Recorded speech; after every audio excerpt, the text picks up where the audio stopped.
പിതാവിന്റെയും പുത്രന്റെയും പരിശുദ്ധാത്മാവിന്റെയും നാമത്തിൽ ആമേൻ. അമ്മേ പരിശുദ്ധ അമ്മേ, അമ്മേ പരിശുദ്ധമേ, ദൈവമാതാവേ, കൃപാസനത്തിലൂടെ ഞങ്ങളുടെ ദേശത്തിനും അമ്മ മധ്യസ്ഥം തേടി തന്ന എല്ലാ അനുഗ്രഹങ്ങൾക്കും കൃപകൾക്കും ഞങ്ങളിപ്പോൾ ഹൃദയം നിറഞ്ഞ നന്ദി പറയുന്നു. അമ്മേ പരിശുദ്ധമേ, ദൈവമാതാവേ, 2004 ഡിസംബർ 7 ഉച്ചകഴിഞ്ഞ് 2:30 കൃപാസനത്തിൽ സംഭവിച്ച അമ്മയുടെ പ്രത്യക്ഷപ്പെടലിനെക്കുറിച്ച് തിരുസഭയ്ക്ക് സമർപ്പിച്ചിരിക്കുന്ന പഠനരേഖകളുടെ മേൽ സഭാത്മകമായ പഠനം ആരംഭിക്കുവാൻ ഞങ്ങൾ പ്രാർത്ഥിക്കുന്നു. അമ്മേ പരിശുദ്ധമേ, ഭൂസ്വർലോകങ്ങളുടെ രാജ്ഞിയായ അങ്ങേയ്ക്ക് ഭൗമസംരക്ഷണത്തിനായി പ്രപഞ്ചപ്രകൃതിയെ തന്നെ തിരുസഭ പ്രതിഷ്ഠിക്കുവാൻ ഈ പ്രത്യക്ഷീകരണം വഴി ഇടയാക്കണമേ. പരിശുദ്ധമേ, ജപമാല മാതാവേ, സകല കൃപാസനം പ്രാർത്ഥനയോടും ചേർത്ത് ഞങ്ങളിപ്പോൾ പ്രാർത്ഥിക്കുന്ന ഈ കുടുംബത്തിന്റെ പ്രത്യേക നിയോഗം പറ മക്കളെ.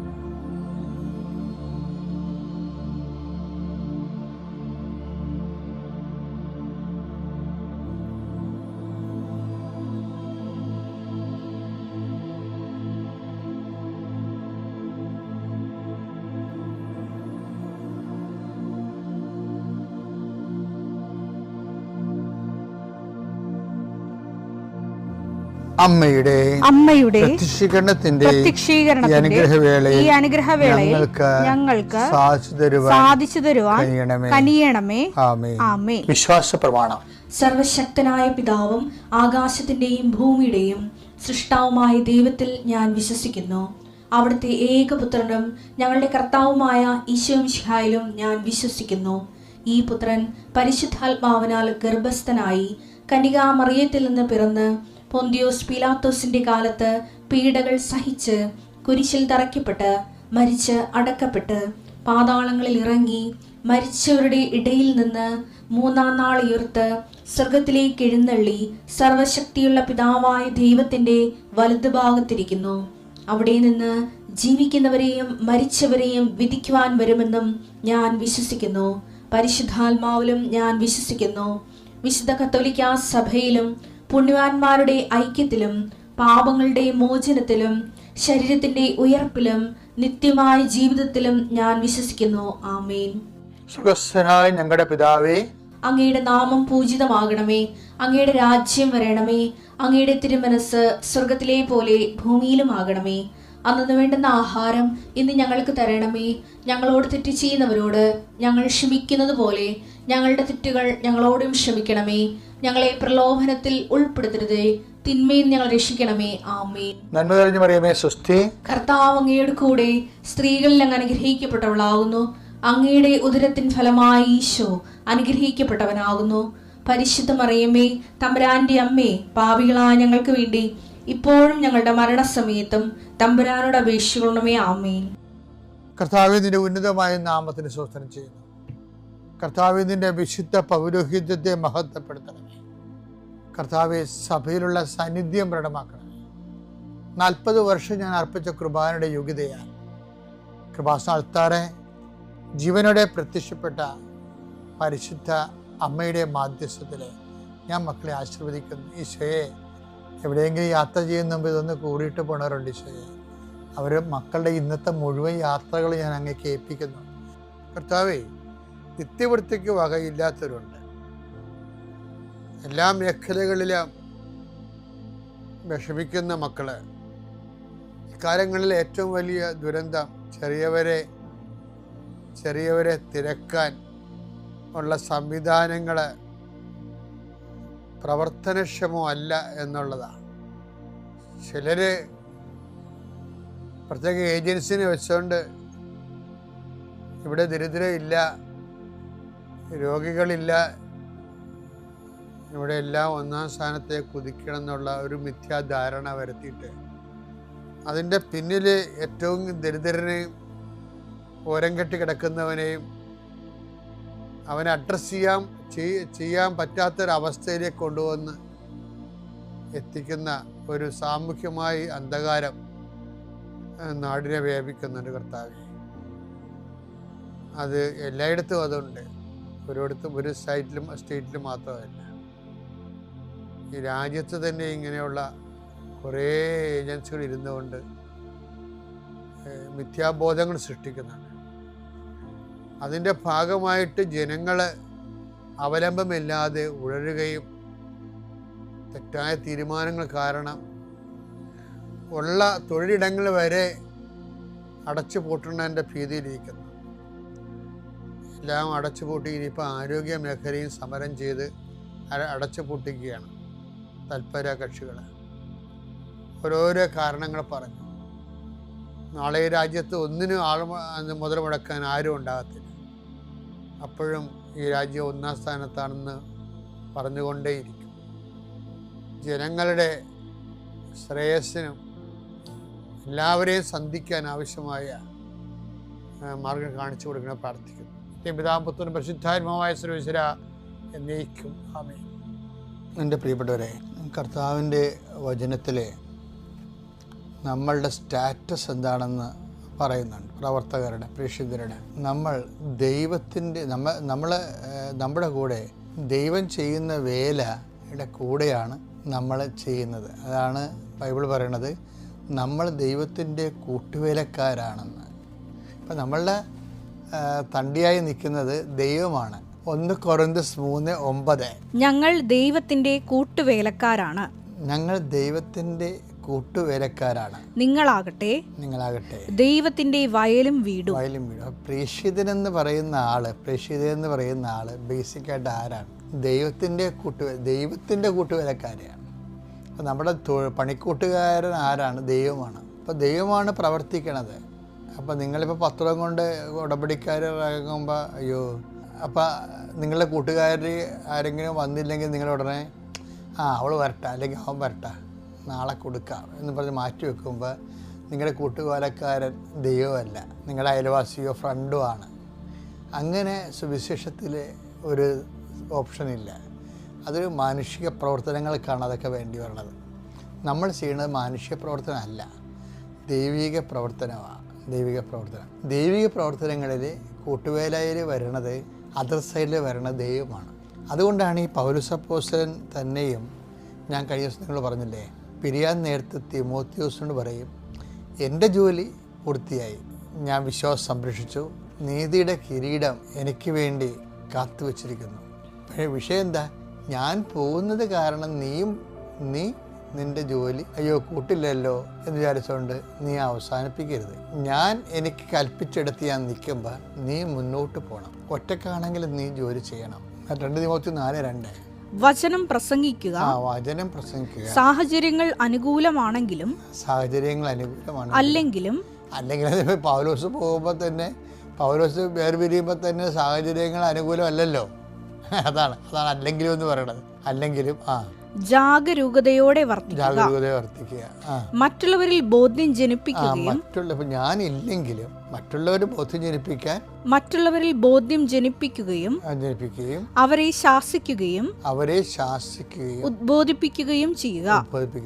ക്ഷമ കൈവിടാതിരിക്കുകയും പ്രബോധനത്തിൽ ശ്രദ്ധിക്കുകയും ചെയ്യുക. പ്രബോധനത്തിലെ എന്താ കാര്യം? പ്രബോധനമാണ് നമുക്ക് ആൾക്കാർക്ക് ബോധ്യങ്ങൾ നൽകുന്നത്. പിന്നെ ദൈവവചനം എന്തിനാണെന്ന് വെച്ചാൽ അത് പ്രബോധനമാണ്. തെറ്റുതിരുത്താനും പ്രബോധനത്തെ ദൈവവചനം അത് തെറ്റുതിരുത്തുന്നതിനും.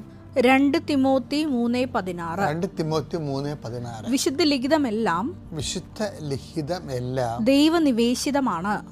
ദൈവനിവേശിതമാണ്. അവ പ്രബോധനത്തിനും ശാസനത്തിനും തെറ്റുതിരുത്തലിനും നീതിയിലുള്ള പരിശീലനത്തിനും ഉപകരിക്കുന്നു. ഈ പരിശീലനം പൗലോസിന്റെ അഭാവത്തിലും അസാന്നിധ്യത്തിലും കണ്ടിന്യൂ ചെയ്യണമെന്നാണ് തിമോത്തിക്ക് കൊടുക്കുന്ന നിർദ്ദേശം. തിമോത്തി അത് കണ്ടിന്യൂ ചെയ്യുക തന്നെ ചെയ്യും, ഒരു സംശയമില്ല കാര്യത്തിൽ. എന്താ കാരണം എന്ന് വെച്ച് കഴിഞ്ഞാൽ ഏത് സാഹചര്യത്തിലും സംതൃപ്തിയോടെ ജീവിക്കാൻ ഞങ്ങൾക്ക് നല്ല പരിശീലനം ലഭിച്ചിട്ടുണ്ടെന്ന് തിമോത്തിനെ ഉൾപ്പെടുത്തിക്കൊണ്ട് പൗലോസ് അപ്പോസ്തലൻ പറഞ്ഞിട്ടുണ്ട്. ഫിലിപ്പിയർ 4:12 താഴ്ന്ന നിലയിൽ ജീവിക്കാൻ താഴ്ന്ന നിലയിൽ ജീവിക്കാൻ എനിക്കറിയാം, സമൃദ്ധിയിൽ ജീവിക്കാനും ഏത് സാഹചര്യത്തിലും കഴിയാനും എനിക്ക് പരിശീലനം ലഭിച്ചിട്ടുണ്ട്. അപ്പം ഇത് ഈ പരിശീലനം എന്ന് പറയുന്നത് ചെറുത് അജ്ഞാത പരിശീലനമായിരിക്കും, പക്ഷേ ദൈവ നിവേശിതമായിരിക്കും. ഉദാഹരണത്തിന് സാവൂളിലെ അജ്ഞാത പരിശീലനം, ഇങ്ങനെ അജ്ഞാത പരിശീലനം വളരെ ശ്രദ്ധിക്കേണ്ട ഒരു വിഷയമാണ്. അത് നമുക്ക് വേണമെങ്കിൽ നാളെ പറയാം. തൽക്കാലത്തേക്ക് ഇത്രയും മനസ്സിൽ സൂക്ഷിക്കുക. കർത്താവ് നിങ്ങളെ അനുഗ്രഹിക്കട്ടെ. പിതാവിൻ്റെയും പുത്രൻ്റെയും പരിശുദ്ധാത്മാവിൻ്റെയും നാമത്തിൽ ആമേൻ. ഷിജോ, ഞാൻ കൊല്ലം കേരളപുരം മേരറാണി ദേവാലയത്തിൽ നിന്ന് വരുന്നു. അമ്മ മാതാവിനും തിരുക്കുമാരനും എന്നെ ഇവിടെ സാക്ഷിയാക്കി നിർത്തിയതിന് കോടാനുകൂടി നന്ദിയുടെ നറുമലറുകൾ ഞാൻ ഈ സമയം അർപ്പിക്കുന്നു. ഫസ്റ്റ് ഞാൻ 16/2024 ജൂലൈ മാസത്തിലാണ് ഞാൻ എൻ്റെ ഹസ്ബൻഡിന് വേണ്ടി ജോലിയുടെ ആവശ്യത്തിന് ഞാൻ ഫസ്റ്റ് ഉടമ്പടി എടുക്കുന്നത്. അന്ന് ഞാൻ മാതാവിനോട് വെച്ച നിയോഗം അന്നെനിക്ക് സാധിച്ചു തരികയും ഞാനിവിടെ സാക്ഷ്യം പറയുകയും ചെയ്തു. ഇതെൻ്റെ രണ്ടാമത്തെ സാക്ഷ്യമാണ്.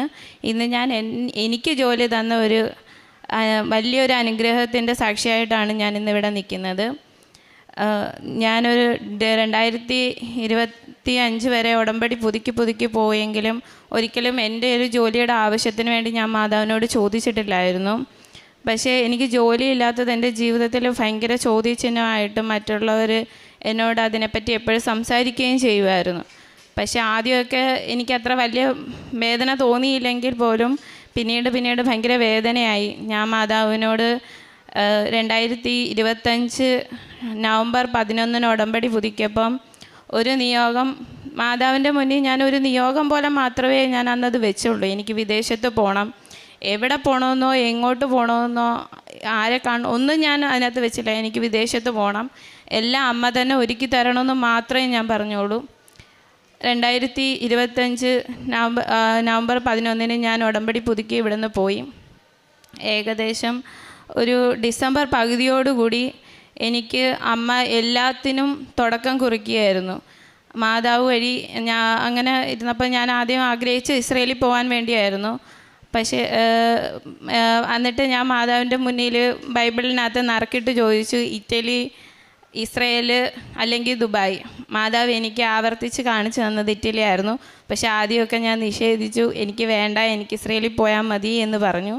അതിനുശേഷം വീണ്ടും അതിൻ്റെ പ്രൊസീജിയറിന് വേണ്ടിയാണ് സത്യത്തിൽ ഞാൻ മാതാവിനോട് ഒരു ഏജൻറ്റിനെ കാണിച്ചു തരാൻ ഞാൻ ആവശ്യപ്പെടുന്നത്. മാതാവിൻ്റെ അനുഗ്രഹത്താൽ എല്ലാ കാര്യവും നല്ലതുപോലെ നടത്തി തരുന്ന നല്ലൊരു ഏജൻറ്റിനെ എൻ്റെ ഒരു കസിൻ വഴി എനിക്ക് കാണിച്ചു തന്നു. ആ ആൻറ്റി പ്രാർത്ഥനയിലുള്ളൊരു ഇവിടെ ഉടമ്പടി എടുത്തൊരു ആൻറ്റിയാണെന്ന് ഞാൻ പിന്നാണ് അറിയുന്നത്. ഉടമ്പടി എടുത്ത് പ്രാർത്ഥന ജീവിതത്തിൽ നയിക്കുന്ന ഒരു ആൻറ്റിയാണെന്ന് ഞാൻ പിന്നാണ് അറിഞ്ഞത്. ആൻറ്റി എനിക്ക് ഒരു ജനുവരി ആയപ്പം എന്നെ വിളിച്ചിട്ട് പറഞ്ഞു, നമുക്ക് ഡോക്യുമെൻ്റ് എല്ലാം പ്രിപ്പറേഷൻ ചെയ്യണം, നമുക്ക് നിനക്ക് എവിടെ പോകണമെന്ന് വീണ്ടും എന്നോട് ചോദിച്ചു. അന്നേരം ഞാൻ വീണ്ടും ഇസ്രയേൽ വെച്ചു. അന്നേരം ഡോക്യുമെൻ്റ് പ്രിപ്പറേഷൻ കഴിഞ്ഞു, ഇസ്രയേലിലേക്ക് സബ്മിറ്റ് ചെയ്യാനിരിക്കെ പെട്ടെന്ന് യുദ്ധം ഉണ്ടായപ്പം ആൻറ്റി എന്നെ വിളിച്ചിട്ട് ചോദിച്ചു, നീ ഇസ്രയേലിൽ പോവണ്ട. എന്നോട് ഇങ്ങനെ പറഞ്ഞു, ഇസ്രയേലിൽ നീ പോവണ്ട, നീ ഇറ്റലിയിൽ പോയാൽ മതി. ഇറ്റലിയിൽ പോയാൽ നിനക്ക് നിൻ്റെ ഫാമിലിയെയും കൊണ്ടുപോകാം വരും കാലങ്ങളിൽ, നീ ഇറ്റലിയിൽ പോയാൽ മതി എന്ന് പറഞ്ഞു. നേരെ ഞാൻ ഹസ്ബൻഡിനോടും അമ്മയോടും എല്ലാവരോടും മാതാപിതാക്കളോടും എല്ലാം അനുവാദം മേടിച്ചും ഫസ്റ്റ് മാതാവിനോടും ചോദിച്ചു, ഇത് നിൻ്റെ ഹിതമാണെങ്കിൽ ഇതിൻ്റെ എല്ലാ പൂർത്തീകരണം അമ്മ തന്നെ നടത്തി തരാൻ പറഞ്ഞ് ഞാൻ അമ്മയ്ക്ക് വിട്ടുകൊടുത്തു. അങ്ങനെ മാർച്ച് ആദ്യത്തോടു കൂടി ഡോക്യുമെൻ്റ് എല്ലാം VFCയിൽ സബ്മിറ്റ് ചെയ്ത് എനിക്ക് അപ്പോയിൻമെൻ്റ് എടുക്കാനുള്ള കാര്യങ്ങളിലേക്ക് പോയി. ഒരു മാർച്ച് 23 അപ്പോയിൻമെൻറ്റിൻ്റെ ഒന്നും ഞാൻ അറിഞ്ഞില്ല. അന്നേരം ഞാനിങ്ങനെ രാവിലെ ഭയങ്കരമായിട്ട് ഒരു യാത്രയിൽ ഞാൻ ജപമാല ചൊല്ലി ഇങ്ങനെ ഭയങ്കരമായിട്ട് പ്രാർത്ഥിക്കുകയാണ്. ഞാൻ മാതാവിനോട് ചോദിച്ചു, ഇത്രയും ദിവസമായിട്ട് അപ്പോയിൻമെൻറ്റിൻ്റെ ഡേറ്റ് എനിക്ക് എന്താ നീ തരാത്തതെന്ന് ചോദിച്ച് ഇങ്ങനെ ഇരിക്കുന്ന ഒരു 12 മണിയോടുകൂടി ആ ദിവസം തന്നെ എനിക്ക് മാതാവ് ഉത്തരം തന്നു. മാർച്ച് ആ ആൻറ്റി എന്നെ വിളിക്കുന്നു, മാർച്ച് 26 നിനക്ക് അപ്പോയിൻമെൻറ്റ് വന്നിട്ടുണ്ട്, നാളെ തന്നെ അല്ലെങ്കിൽ മറ്റന്നാൾ നീ ഇവിടുന്ന് പോകണം, മൊബൈലാണ് VFC interview visa submission passport സബ്മിഷനും കാര്യങ്ങളും എന്ന് പറഞ്ഞു. ഞാൻ സത്യത്തിൽ ഷോക്കായിരുന്നു.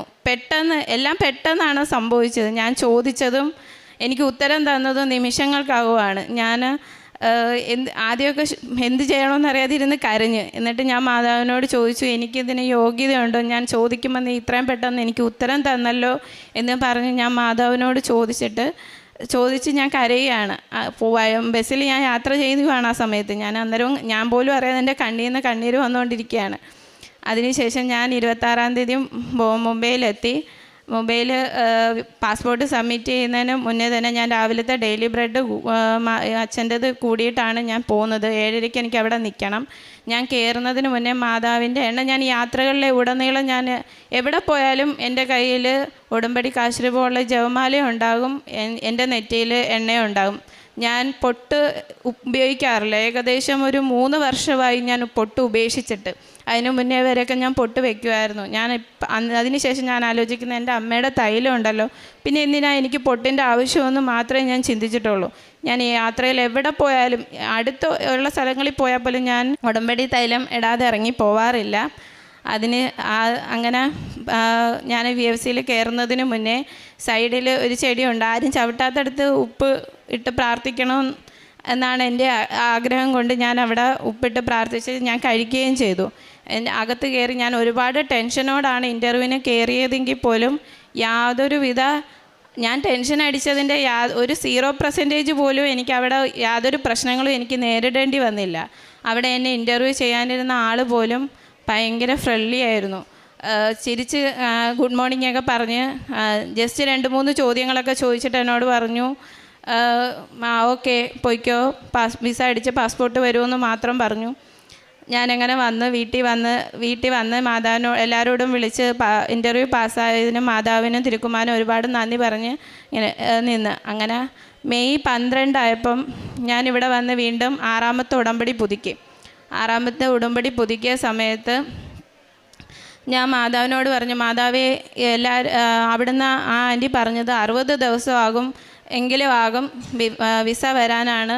അങ്ങനെയാണെങ്കിൽ എനിക്ക് 60 ദിവസമാകുന്നത് മെയ് 27-നാണ്. അമ്മ എനിക്ക് അതിനുള്ള മെയ് 27-നാണ് അമ്മ എനിക്ക് വിസ അടിച്ച് നൽകണമെന്നും പറഞ്ഞ് ഞാൻ പ്രാർത്ഥിച്ച് നിയോഗം എല്ലാം വെച്ച് പ്രാർത്ഥിച്ചിട്ട് ഞാനിവിടെ നിന്ന് ഇറങ്ങി കുമ്പസാരിച്ചതിന് ശേഷം ഞാൻ വന്ന് വണക്കമാസത്തിന് എഴുതിച്ചു. വണക്കമാസത്തിന് ഞാൻ എഴുതിയ ഡേറ്റ് 27-ആണ്. പക്ഷേ എനിക്ക് ഇവിടുന്ന് അവിടെ ഇരുന്ന ആൻറ്റി ആൻറ്റി അല്ല, അത് മാതാവാണെന്ന് എനിക്ക് പിന്നീട് മനസ്സിലായി. എനിക്ക് 14 ഡേറ്റ് ഇട്ട് എന്നെ വിട്ടു. ഞാൻ വീട്ടിൽ ചെന്ന് രസീത് നോക്കിയപ്പം 14. ഞാൻ ആലോചിക്കുക, ഞാൻ ഇട്ട ഡേറ്റ് അല്ലല്ലോ ഈ വന്നേന്ന്.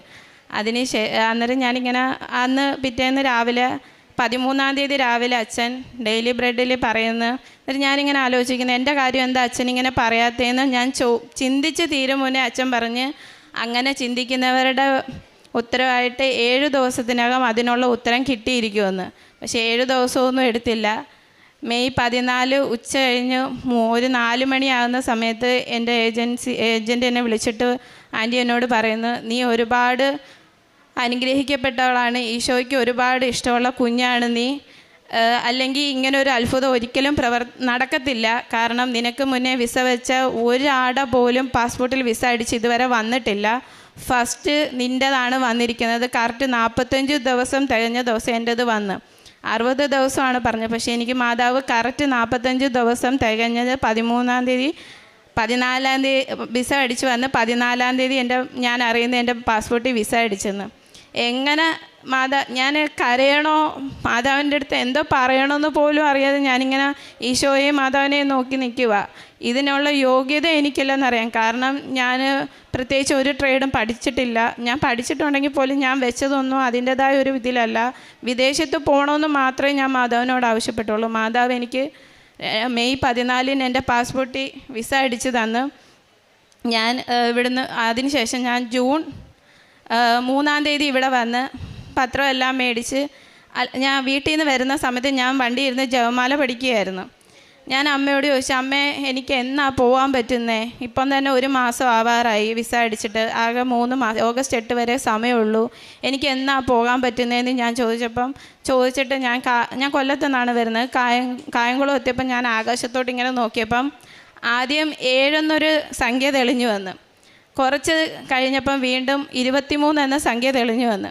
ഞാൻ മാതാവിനോട് ചോദിച്ചു, ഇതെന്താണ് മാതാവ്, എനിക്കൊന്നും മനസ്സിലാകുന്നില്ല. ഞാൻ എൻ്റെ കൂടെ ചേച്ചി ഉണ്ടായിരുന്നു, ചേച്ചിയെ വിളിച്ച് കാണിച്ചു. ചേച്ചിയും പറഞ്ഞു, ശരിയാ, അത് 7:23 ആണെന്ന്. അത് കഴിഞ്ഞ് ഞങ്ങളിവിടെ വന്ന് പത്രം മേടിച്ച് മാതാവിനോട് ഒത്തിരി നേരം ഇവിടുന്ന് ജപമാലയൊക്കെ ചൊല്ലി ഞാൻ വീട്ടിൽ പോയി. ദിവസങ്ങളിങ്ങനെ കഴിഞ്ഞു പോയി. ഞാൻ 7-ാം തീയതി ഈ 7 കണ്ടപ്പോൾ ഞാൻ കരുതി ഇനി 7-ാം തീയതിയോ അല്ലെങ്കിൽ 17-ാം തീയതിയൊക്കെ എന്തെങ്കിലും അത്ഭുതം നടക്കാനായിരിക്കുമെന്ന് ഞാൻ ചിന്തിച്ചത്. പക്ഷേ അല്ലായിരുന്നു. ഇന്നലെ വൈകിട്ടാണ് എൻ്റെ കയ്യിൽ കിട്ടുന്നത്. ഞാൻ പാസ്പോർട്ട് തുറന്ന് ഞാൻ നോക്കിയപ്പം അമ്മ തന്നതിൻ്റെ ഏറ്റവും വലിയ തെളിവായിട്ട് 7-ാമത്തെ പേജിൽ എനിക്ക് വിസ അടിച്ചു തന്നു. അതിനെ എങ്ങനെ നന്ദി പറഞ്ഞാൽ തീരുമെന്ന് എനിക്കറിയത്തില്ല. നന്ദി പറഞ്ഞാൽ അത് കുറഞ്ഞു പോകും. അത് കഴിഞ്ഞ് ഞാൻ 23 ചോദിച്ചതിന് എന്താണെന്ന് ചോദിച്ചതിനുള്ള ഉത്തരവാണ്, ഞാൻ 23-ാം തീയതി ഇവിടുന്ന് പോവുകയാണ് ഇറ്റലിക്ക്. അത് മാതാവ് തന്ന ഏറ്റവും വലിയ അനുഗ്രഹമാണ്. എനിക്ക് ഈ വിസയും പിടിച്ച് ഇവിടെ നിൽക്കാൻ യോഗ്യത ഉണ്ടോയെന്ന് പോലും എനിക്കറിയത്തില്ല. പക്ഷേ ഇത് അമ്മ തന്ന അനുഗ്രഹമാണ്. എനിക്ക് വിദേശത്ത് പോകണമെന്ന് മാത്രമേ ഞാൻ പറഞ്ഞിട്ടുള്ളൂ അമ്മയോട്. എവിടെ പോകണമെന്നും ഞാൻ ചോദിച്ചില്ല, എങ്ങോട്ട് പോകണമെന്നും ഞാൻ ചോദിച്ചില്ല. എല്ലാം അമ്മ തന്നെ. എനിക്ക് 6 മാസം, എനിക്ക് തോന്നുന്നു 6 മാസം ആയില്ല അമ്മ എൻ്റെ കയ്യിൽ പാസ്പോർട്ടിൽ വിസ അടിച്ച എൻ്റെ കയ്യിൽ നിന്ന്. ഞാൻ ഇന്ന് ഈ ആൾക്കാരെ സാക്ഷ്യം പറയാൻ അത് ഈ തിരിക്കാത്ത 9 എന്ന് കാണിച്ചപ്പോൾ ഞാൻ ആലോചിച്ചത് എന്തോ 9 എന്ന് കാണിക്കുന്നതെന്ന് ഞാൻ ആലോചിച്ച്. ഇന്ന് 19 അല്ലേ ഡേറ്റ്. ഇന്ന് സാക്ഷ്യം പറയാനാ മാതാവ് എന്നെ അനുഗ്രഹിച്ചത്. ഇതുകൂടാതെ എനിക്ക് എനിക്ക് വിസ തന്നതിന് അമ്മയ്ക്കും തിരുക്കുമാരനും കോടാനുകോടി നന്ദി ഞാൻ ഈ സമയം അർപ്പിക്കുന്നു. ഞാൻ ഒരുപാട് വിഷമിച്ചിരിക്കുന്ന സമയങ്ങളിലെല്ലാം എനിക്ക് ഏറ്റവും കൂടുതൽ മാതാവ് ജപമാല പഠിക്കുന്ന സമയത്തായാലും എനിക്ക് സുഗന്ധാഭിഷേകം തന്ന്. ഇപ്പം ഞാൻ ആരാധന നടത്തി മേളിൽ പോയി ബൈബിൾ വായിച്ചിട്ട് ഇറങ്ങി വരുന്ന സമയത്ത് ഭയങ്കര സുഗന്ധാഭിഷേകം. ഞാൻ അവിടെ നോക്കുക, ഈ മുല്ലപ്പൂ എവിടെ കിടക്കുന്നത്, എനിക്ക് ഇത്രയും മണം ഇത് എവിടെ നിന്നാണ് വരുന്നതെന്ന് നോക്കിയിട്ട് അവിടെ ഒരു മുല്ലപ്പൂ പോലും ഞാൻ കണ്ടില്ല. പക്ഷേ എനിക്ക് ഭയങ്കര മണം, പറഞ്ഞറിയിക്കാൻ പറ്റത്തില്ല, നല്ല മണം എനിക്ക് ഫീൽ ചെയ്തു. ഞാൻ ഈ സാക്ഷി എഴുതുന്ന സമയത്തെല്ലാം മാതാവിൻ്റെ സാന്നിധ്യം ഞാൻ അറിയുന്നുണ്ടായിരുന്നു. ഇന്ന് വരുന്ന വഴിക്ക് ഞാൻ മാതാവിനോട് എപ്പോഴും കണ്ണടിച്ച് പ്രാർത്ഥിക്കുന്ന സമയത്തോട് ഞാൻ മാതാവിനോട് ചോദിക്കും, നീ കൃപാസനത്തിലുള്ള ഈ രൂപക്കുട്ടി ഇരിക്കുന്ന കണക്ക് സങ്കല്പിച്ച് പ്രാർത്ഥിക്കാൻ ഞാൻ കണ്ണടയ്ക്കുമ്പം പക്ഷേ ഇവിടെ കാണത്തില്ല. അത് ഞാൻ മാതാവിനോട് ചോദിക്കും, നീ കൃപാസനത്തിലില്ലേ, നീ ഇതെവിടെ ഇപ്പോഴും യാത്ര ചെയ്യുന്നതെന്ന് ഞാൻ എപ്പോഴും ചോദിക്കും മാതാവിനോട്.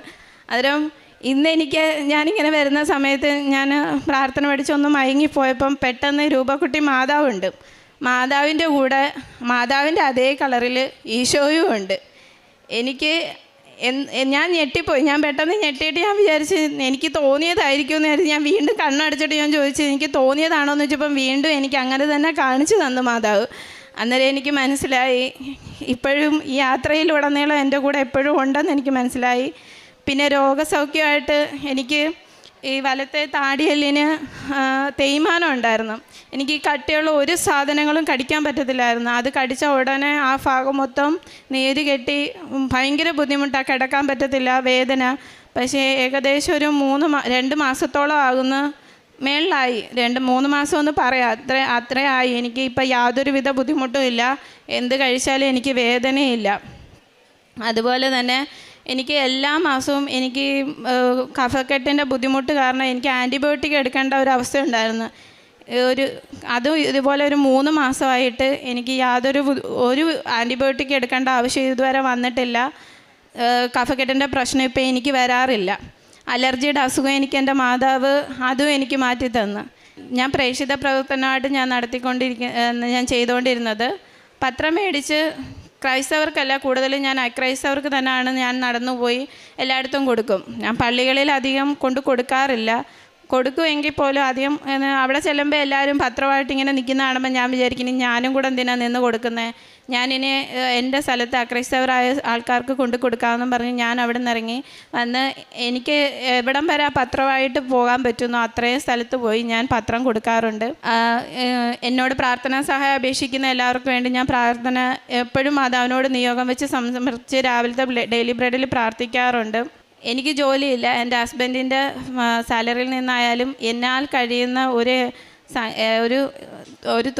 ഒരു തുച്ഛമായ തുകയായാലും ഞാനത് എത്തേണ്ട കാര്യങ്ങളിൽ എത്തിക്കാൻ ഞാൻ ശ്രമിക്കാറുണ്ട്. അതിനിതുവരെ എനിക്കൊരു ബുദ്ധിമുട്ട് നേരിടേണ്ടി വന്നിട്ടില്ല. പക്ഷെ ഞാൻ 100 കൊടുക്കുമ്പോൾ മാതാവ് എനിക്ക് തിരിച്ച് 1000 എൻ്റെ കൈ വെച്ച് തരുന്ന ഒരവസ്ഥ എപ്പോഴും ഉണ്ടായിട്ടുള്ളത്. അതിന് കാരണം ഇന്ന് ഈ നിമിഷം വരെ എനിക്ക് എൻ്റെ ഈ ജപമാല കൂടെ കൊണ്ട് ഞാൻ പേഴ്സിൽ കാണും. എൻ്റെ പേഴ്സിൽ 1 രൂപ പോലും കുറഞ്ഞ് എൻ്റെ കയ്യിൽ ഇന്ന് വരെ ഉണ്ടായിട്ടില്ല. എപ്പോഴും പൈസ നിറച്ച് എൻ്റെ പേഴ്സിൽ കാണും. ഞാൻ ആർക്ക് കൊടുക്കാനായാലും ഞാൻ എൻ്റെ കയ്യിലുണ്ടോ എന്ന് ഞാൻ ഒരിക്കലും ചിന്തിക്കാറില്ല. എനിക്ക് നാളെ ഇത് എന്താണ് ആവശ്യമെന്ന് പോലും ഞാൻ ചിന്തിക്കാറില്ല. ദൈവത്തിൻ്റെ അത് ഞാൻ ആർക്കായാലും അർഹതപ്പെട്ട കരങ്ങളിൽ ഞാൻ എത്തിക്കാറുണ്ട്. ഇത്രയും നല്ല ഇത്രയും വലിയ അനുഗ്രഹങ്ങൾ തന്ന അമ്മയ്ക്കും ദൈവകുമാരനും കോടാനുകോടി നന്ദിയുടെ നറുമലറുകൾ അമ്മയുടെ തിരുക്കുമാരൻ്റെയും പാദാന്തിക്കത്തിൽ ഞാൻ സമർപ്പിക്കുന്നു. ഇതുപോലെ സാക്ഷ്യം പറയാൻ എൻ്റെ മാതാവ് എന്നെ അനുഗ്രഹിക്കട്ടെ എന്ന് ഞാൻ വീണ്ടും പ്രാർത്ഥിക്കുന്നു. യേശുവേ നന്ദി, യേശുവേ സ്തോത്രം, ഹല്ലേലൂയ. ഹോസിയ പ്രവാചകൻ്റെ പുസ്തകം 14-ാം അധ്യായം 5-ാം തിരുവചനം. ഇസ്രായേലിന് ഞാൻ തുഷാരബിന്ദു പോലെ ആയിരിക്കും, ലില്ലി പോലെ അവൻ പുഷ്പിക്കും, ഇലവു പോലെ അവൻ വേരുറപ്പിക്കും, അവൻ്റെ ശാഖകൾ പടർന്ന് പന്തലിക്കും, അവന് ഒലിവിൻ്റെ മനോഹാരിതയും ലബനോൻ്റെ പരിമളവും ഉണ്ടായിരിക്കും. സിബി എന്ന ഈ മകളുടെ പ്രത്യക്ഷീകരണ സാക്ഷ്യത്തിൽ നിന്ന് മരിയൻ ഉടമ്പടിയുടെ എല്ലാ കണ്ടൻറ്റും വിളങ്ങി നിൽക്കുന്ന ഒരു പ്രത്യക്ഷീകരണ സാക്ഷ്യമാണെന്ന് നമുക്ക് മനസ്സിലാക്കാം. മകൾ ഒന്നേ ആഗ്രഹിച്ചുള്ളൂ, വിദേശത്ത് എവിടെയെങ്കിലും എനിക്ക് ജോലിക്ക് പോകണം, എനിക്കതിനുള്ള യോഗ്യതയില്ല. അങ്ങനെ അയോഗ്യതകളിൽ തുടങ്ങി ഈശോ തന്നെ പറയുന്നത് പോലെ അമർത്തി കുലുക്കി നിറച്ചളന്ന് മടിയിലേക്ക് ഇട്ടുകൊടുത്തിരിക്കുന്ന എല്ലാ മരിയൻ കണ്ടൻ്റുള്ള എലമെൻ്റുള്ള ഒരു സാക്ഷ്യമാണിത്. മകൾക്ക് not by merit but by grace എന്ന അടിസ്ഥാനത്തിൽ 6 മാസത്തിൻ്റെ ഉള്ളിലാണ് ഇന്ന് വിസ കയ്യിൽ കെട്ടി മകൾ ഇറ്റലിയിലേക്ക് പോകാൻ തയ്യാറായി നിൽക്കുന്നത്. സമയച്ചുരുക്കത്തിൻ്റെ അമ്മയാണ്.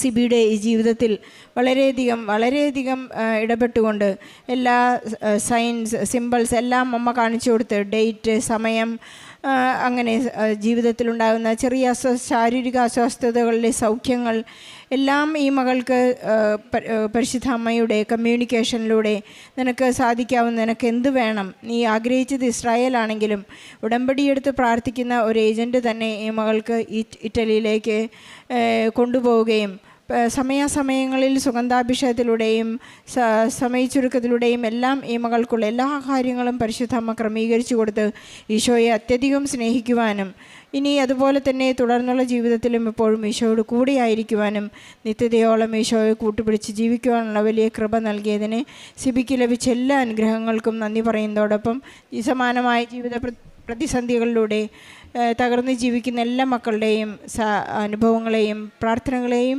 സിബിയുടെ ഈ സാക്ഷ്യത്തോട് ചേർത്ത് വെച്ച് ഈശോയ്ക്കും പരിശുദ്ധ അമ്മയ്ക്കും നല്ല ഒരു